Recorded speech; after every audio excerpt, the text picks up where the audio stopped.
Hello दोस्तों, हम फिर आ गए थे कहानी माय स्कूल लव, जिसको लिखा है राजनंदिनी जी ने और उसका क्रेडिट भी इन्हीं को जाता है। सो दोस्तों, हमारी इस कहानी के पूरे पूरे एपिसोड नंबर आपके 1 हो चुके हैं। हम देखते हैं आने वाली कहानी में क्या होता है। शुरू करते हैं एपिसोड नंबर 2 और देखते हैं कहानी में क्या होता है। 17 घंटे बाद ट्रेन जाकर देहरादून में रुकी। मार्च का महीना चल रहा था। जैसे ही ट्रेन रुकी फिर सभी ट्रेन से बाहर जाने लगे। सायरा की भी नींद खुल गई। जब वो बाहर देखा तो मौसम में बारिश हो चुकी थी। सायरा मौसम देखने में व्यस्त थी, तभी उसके कानों में उसकी माँ की आवाज़ आई। ट्रेन में ही बैठे रहने का इरादा है क्या सायरा? अपनी माँ की आवाज़ सुनकर सायरा अपने बैग ऊपर से उतारा और ट्रेन से उतरने की हुई। तभी बारिश की एक बूंद सायरा को छूने लगी। सायरा को बारिश बहुत पसंद थी। वो ट्रेन से उतर के बारिश में भीगने लगी तो सोनिया अपनी बेटी की हरकतों से परेशान उसका हाथ पकड़ के उसे अपने साथ स्टेशन के अंदर, जहाँ पानी नहीं आ रहा था, वहाँ ले जाके खड़ी हो गई। सायरा अपने ऊपर मुंह बना के खड़ी थी तो करण सायरा के सर पे हाथ रख के बोला, हमें पता है तुम्हें बारिश बहुत पसंद है बेटा, पर तुम्हारी माँ को तुम्हारी चिंता है कि तुम्हारी तबीयत खराब ना हो जाए। सायरा मुस्कुरा दी। फिर जब तक पानी नहीं रुका तब तक सभी स्टेशन के पास ही खड़े रहे। पानी पड़ना ख़त्म होने के बाद पानी गिरना ख़त्म होने के बाद करण ऑटो बुलाकर सामान ऑटो में डाल दिया। सभी किसी तरह ऑटो के अंदर जाके बैठ गए।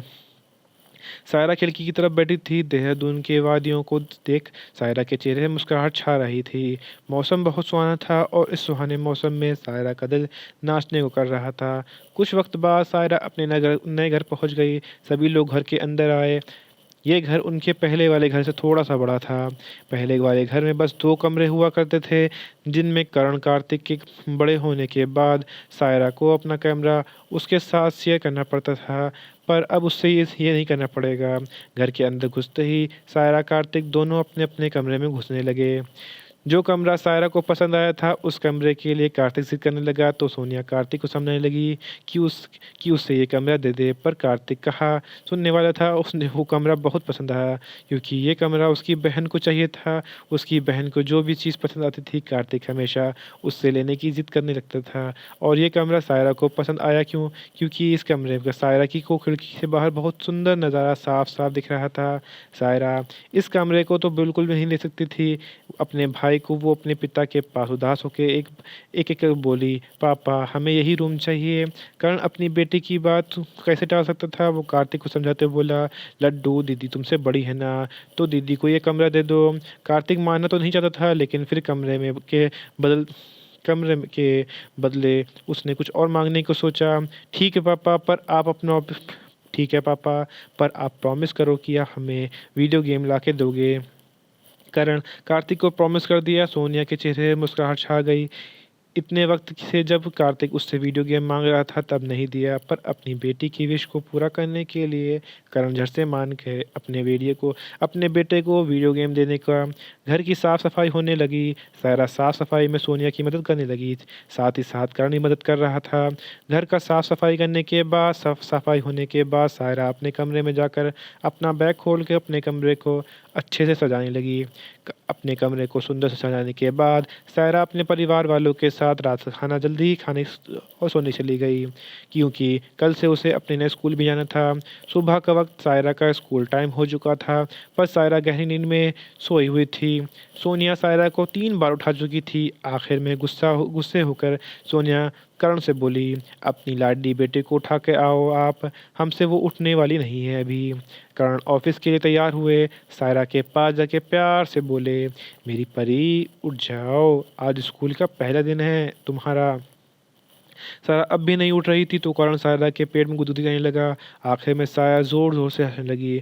जब उसकी नींद खुल गई तो वो जल्दी से जल्दी स्कूल के लिए तैयार होकर डाइनिंग टेबल पर बैठ गई और उससे नाश्ता जो मिला जल्दी जल्दी अपने मुंह में ठूसा और लंच बैग पैक किया और अंदर डाल दिया। फिर करण को जो उसकी कंपनी की तरफ जा रहा था, कार जो काम उसको मिली थी कंपनी की तरफ से, उसमें सायरा और कार्तिक को अपने साथ ले जाकर उसे उसके स्कूल छोड़ने लगा। कार्तिक का स्कूल सामने ही था तो वो उसे छोड़कर सायरा को उसके स्कूल छोड़ने चला गया। जब सायरा का स्कूल आया तो सायरा के चेहरे पे नर्वसनेस छा गई। अपनी बेटी की नर्वस देख के करण बोला, मेरी बेटी बेस्ट है, उससे नर्वस होने की कोई ज़रूरत नहीं है। अपने पिता की बात सुनकर सायरा ने उन्हें गले लगा लिया। फिर उससे दूर होकर कार से उतरकर बाय बोलकर स्कूल के अंदर जाने लगी। बड़े बड़े से स्कूल गेट के अंदर सायरा कदम रखी थी कि किसी लड़के से जाकर टकराई। सायरा उस लड़के को देखी तो बस देखती ही रह गई। लड़का उससे हटने को बोल रहा था पर सायरा को तो कुछ सुना ही नहीं देना बंद हो गया था। आखिर में उस लड़के को खुद से साइड होके वहाँ चला गया। सायरा मुस्कुराते हुए खुद से बोली, पापा आपने सच कहा था, हमारी लाइफ में कुछ नया होने वाला है। इतना कह के सायरा अपना क्लास ढूंढने लगी तो गलती से उसी लड़के की क्लास में आ गई। सायरा तो उस लड़के को देख के फिर से लड़के को घेरे में खो गई। तभी उसके कान में कड़क आवाज़ आई, किस क्लास में हो तुम? सायरा अपने होश में आते बोली, सर हम 9th में हैं, पर हमारा पहला दिन है इसलिए हमें क्लास नहीं मिल रहा। 9th क्लास का आधा सेमेस्टर पार हो गया है और ये लड़की कह रही है कि इसका पहला दिन है। ये बात सुनकर सभी सायरा के बारे में बात करने लगे, पर जो टकराया था वो उस लड़की को देखे जा रहा था। टीचर उससे गुस्से में घूरते हुए बोला, पागल हो गई हो क्या? आज तुम्हारा पहला दिन कैसे हो सकता है? सब हमारा ट्रांसफ़र हुआ है। सायरा ने जल्दी से जवाब दिया। जब सायरा ने बताया तो टीचर उससे सख्त थोड़ा चेहरा नरम हो गया। अच्छा, सेशन क्या है तुम्हारा? बी। तुम गलत क्लास में आ गई हो, ये 11th है, आगे से 6th के बाद तुम्हारा क्लास है। टीचर के बताने के बाद सायरा जल्दी से वहाँ से भागते हुए अपनी क्लास जाने लगी। ईशान को उस लड़की को हरकतें देख के हंसी आ गई। ईशान को हंसता देख उसके दोस्त आलोक बोला, तू उस लड़की की वजह से मुस्कुरा रहा है, क्या बात है ईशान? ईशान अपने दोस्त को कोई जवाब ना देते हुए जो टीचर बता रहे थे उस पर ध्यान देने लगा। सायरा भागते हुए अपनी क्लास के दरवाजे के पास गई। मे आई कम इन मैम? टीचर सायरा की तरफ देखी और पूछी, तुम इस क्लास में ही हो? Yes ma'am, transfer student. जब सायरा ने ये सब बताया तो मैडम उसे अंदर आने को बोल के उसका नाम पूछा। अंदर आओ, तुम्हारा नाम क्या है? सायरा गर्ग। नाम जानने के बाद टीचर उससे खाली सीट पे बैठने को बोल के फिर क्लास स्टार्ट कर दी। सायरा एक लड़की के बगल में बैठ के मुस्कुराते बोली, हाय, पर लड़की की तरफ से कोई रिप्लाई नहीं आया तो सायरा कुछ ना बोल टीचर जो बता रही थी उस पर ध्यान देने लगी। टीचर क्लास ख़त्म हुई। क्लास में सभी एक दूसरे से बात करने लगे पर सायरा के बगल में बैठी लड़की से बाहर देखी जा रही थी तो सायरा भी खिड़की के बाहर देखने लगी। खिड़की के बाहर उसी लड़के को देख के सायरा की आंखें बड़ी हो गईं। जब लड़की सायरा को ईशान की तरफ देख पाई तो लड़की बोल पड़ी, तुम्हें भी ईशान पसंद आ गया क्या? सायरा जैसे अपना सर को ना हिलाई तो लड़की सायरा के हाथ पकड़ के बोली, तब ठीक है, अब हम फ्रेंड बन सकते हैं, मेरा नाम रिद्धि है। सायरा को रिद्धि थोड़ी अजीब लगी पर सायरा का स्कूल का पहला दिन था, अब वो नहीं चाहती थी कि उसके नए नए स्कूल में उसको कोई दोस्त ना बन पाए, तो झट से रिद्धि से दोस्ती कर ली। और यहीं पे कहानी का एपिसोड नंबर आपका 2 कंप्लीट होता है। सो दोस्तों, मुझे लगता वक्त तो मैं इसी में कहानी का एपिसोड नंबर 3 ऐड करता हूँ और देखता हूँ कहानी में क्या होता है। लंच के वक्त रिद्धि सायरा के कैंटीन में ले गई। सायरा को नहीं पता था रिद्धि उसे कैंटीन के लिए इसलिए नहीं लेके गई है क्योंकि उसे कुछ खाना है, वो इसलिए लेके वहाँ आई है क्योंकि उसे ईशान को देखना था। सायरा रिद्धि कैंटीन पे ले गई। कैंटीन में पहले ही ईशान अपने दोस्तों के साथ बैठा था। जब सायरा कैंटीन में गई तो उसकी नज़र ईशान पे जाकर टकराई। ईशान को देखते ही सायरा की सांसें गले में अटक गईं। ईशान सायरा को देखा तो सायरा अपना सिरा घुमा दिया। रिद्धि भी ईशान को ही देख रही थी। जब ईशान सायरा की तरफ देख रहा था तो रिद्धि को लगा ईशान उसे देख रहा है, तो रिद्धि ईशान को देखते ही अपने बाल कान के पीछे करके शर्माने वाली हरकतें करने लगी।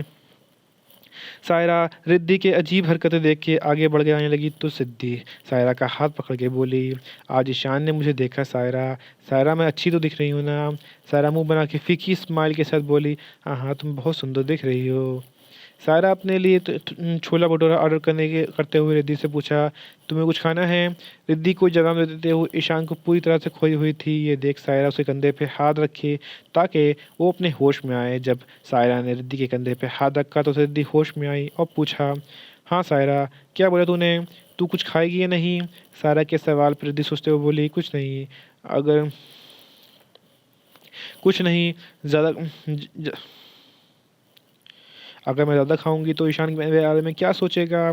सायरा फीकी मुस्कान के साथ अपना ऑर्डर देने चली गई। उसे बहुत ज़ोर की भूख लगी हुई थी। कुछ भी क्यों ना हो जाए वो अपने खाने पे कभी कंप्रोमाइज़ नहीं कर सकती थी। ईशान को उस लड़की को देखता देख उसका दोस्त आलोक बोला, यार तुझे उस लड़की में बहुत ज़्यादा इंटरेस्ट आ रहा है, आज तक तो किसी लड़की को तू इतने गौर से नहीं देखा, फिर इस लड़की में ऐसा क्या है, बोल ना यार। ईशान आलोक को घूरते हुए बोला, वो 9th क्लास की बच्ची है और मुझे उस बच्ची से में कोई इंटरेस्ट नहीं है, समझ में आया? ईशान ने अपना शब्द थोड़े कठोरता के साथ बोला, जिससे आलोक को हँसी को कंट्रोल करते हुए बोला, ठीक है, तेरी लिटिल प्रिंसेस बच्ची है, जब बड़ी हो जाए तब इंटरेस्ट जगा लेना। इतना बोल आलोक हंसने लगा तो ईशान उसे इग्नोर करता हुआ अपना खाना इंजॉय करने लगा। सारा को छोला भटूरा आ चुका था। छोला भटूरा देखते ही सारा छोले भटूरे पे टूट पड़ी। छोला भटूरा भटूरा खाते हुए सारा की नज़र पूरे कैंटीन में गई। सभी लड़कियां ईशान को बुरी तरह से घूर रही थी। ये देख सारा का खाना उसके गले में अटक गया। वो जोर से खाने लगी, जल्दी से पानी उठा के पीने लगी। सारा को खांसते सुन आलोक बोल पड़ा, तेरी लिटिल प्रिंसेस खांस रही है। ईशान आलोक को घूरते हुए देखा, फिर अपना लंच खत्म करके जाने लगा तो उसका दोस्त भी उसके साथ वहां से चल दिया। ईशान को ज़्यादा देख रिद्धि भी कुर्सी से उठ के सायरा को अकेला छोड़कर ईशान के पीछे निकल गई और उसके पास जाते हुए उसे कैंटीन के बाहर जाने से रोक सबके सामने ही बोल दिया, Ishaan I like you. Ishaan अपने सामने खड़ी लड़की को देख के नरमी से जवाब दिया, देखो तुम अभी बच्ची हो, ये सबसे अच्छा तुम अभी अपने पढ़ाई पे ध्यान दो। ईशान का जवाब सुन रिद्धि के चेहरा उतर गया। ईशान उससे इनडायरेक्टली ही मना करके कैंटीन के बाहर चला गया तो सारा जल्दी जल्दी खाना खाकर रिद्धि के पास गई। रिद्धि के उदास चेहरे को देख के अपने दिल में पत्थर रखकर सायरा रिद्धि को दिलासा दिया। रिद्धि उसने ना नहीं कहा ना, उसने तो बस इतना ही कहा है कि तू अभी बच्ची है, तू जब बड़ी हो जाएगी तो फिर तू उसे प्रपोज कर देना, तब शायद वो तुझे ही हाँ बोल दे। साया की बातों से रिद्धि को थोड़ा अजीब अच्छा महसूस हुआ। तभी सभी लड़कियां रिद्धि को ही देख रही थी तो रिद्धि शर्मिंदा होकर सायरा का हाथ पकड़ के कैंटीन के बाहर जाने लगी। लंच का वक्त ख़त्म हो चुका था तो सभी लोग किस क्लास में वापस आ गए। कुछ घंटे पार होने के बाद कुछ समय बाद स्कूल की छुट्टी की बेल बजी। सभी क्लास से बच्चे निकल के अपने अपने घर जाने के लिए तैयार हो गए। रिद्धि भी अपने बस में जाकर बैठ गई। बस में बैठने से पहले उसने सायरा को बाय बोला। सायरा भी बाय बोल के अपने पापा का इंतज़ार करने लगी। सभी बच्चे अपने अपने घर जाने के लिए स्कूल बस में बैठ चुके थे। सायरा के पिता सायरा के लिए बस नहीं करवाया था क्योंकि सायरा को बस में वॉमिटिंग होने लगती थी और वो नहीं चाहते थे बस के दौरान सायरा को कुछ भी हो।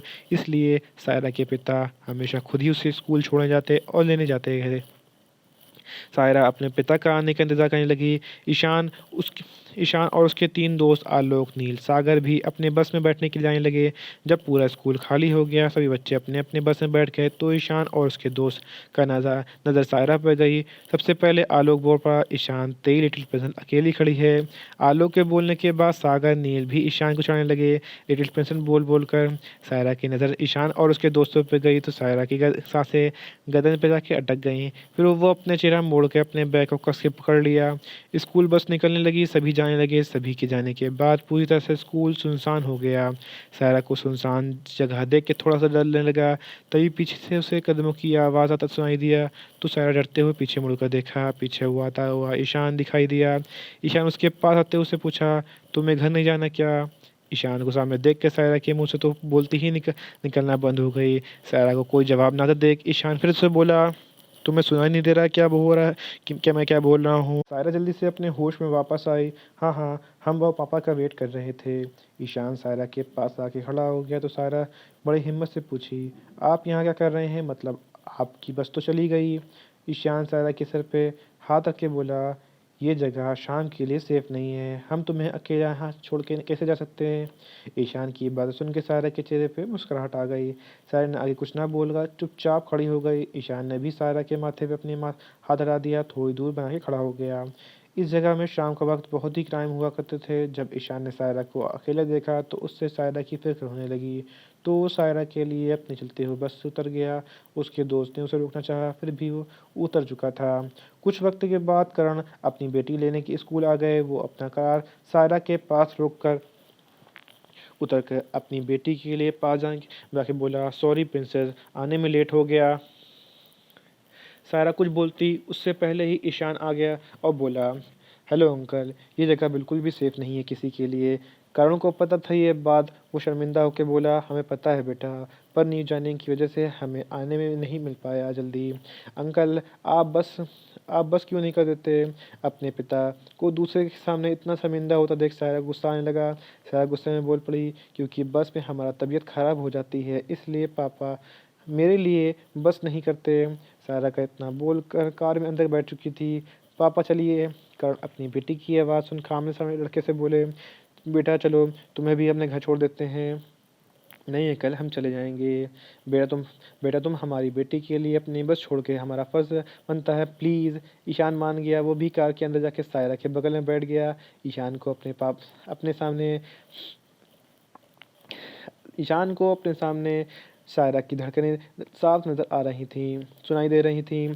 करण के पीछे मुड़ के ईशान से पूछा, बेटा तुम्हारा घर कहाँ है? ईशान ने अपना पता बता दिया तो करण पता जानकर मुस्कुराते हुए बोला, ये तो हमारे घर के पास ही है। इतना बोल करण भी अपने घर की ओर निकल गए। दूसरी तरफ सायरा जो अपना सारा सर झुका के बैठी थी, उसके बाद एक बार भी वो अपना सर उठा के नाम नहीं ले रही थी। ईशान सायरा की हरकतों को देख के पूछा, तुम्हारा नाम क्या है? सायरा हिचकते हुए बोली, तो सायरा। ईशान मुस्कुराते हुए खिड़की के बाहर देखने लगा। कुछ देर बाद ईशान घर आ गया तो ईशान कार से उतर के करण के पास जाके बोला, थैंक यू अंकल। करण ईशान को मुस्कुराते हुए देख कर बोले, थैंक यू तो हमें बोलना चाहिए बेटा। थैंक यू बोलने के बाद ईशान बिना ज़्यादा रुके अपने घर की ओर जाने लगा। सायरा ईशान के घर को देखने लगी। घर बाहर से बहुत ही बड़ा दिखाई दे रहा था। घर को देखकर साफ पता चल रहा था कि ईशान बड़े परिवार से बिलॉन्ग करता होगा। यहीं पे कहानी का एपिसोड नंबर आपका 3 कंप्लीट होता है। तो दोस्तों, आपको एपिसोड नंबर 3 कैसा लगा? हमें कमेंट करके ज़रूर बताइए। कहानी का कोई ऐसा अंश, ऐसा भाग जो आपको समझ में ना आया हो, आपको और पता लगा हो, तो भी हमें कमेंट करके ज़रूर बताइए। कहानी अच्छी लगी तो इसको लाइक कीजिएगा, शेयर कीजिएगा, चैनल को सब्सक्राइब कर लीजिएगा ताकि आपको हमारे आने वाली अगली वीडियो अब तक आसानी से पहुँच सके। तो दोस्तों, हम फिर मिलेंगे एक नई वीडियो के साथ, एक नए एपिसोड के साथ। अब तक के लिए मुझे इजाज़त दीजिए। धन्यवाद दोस्तों।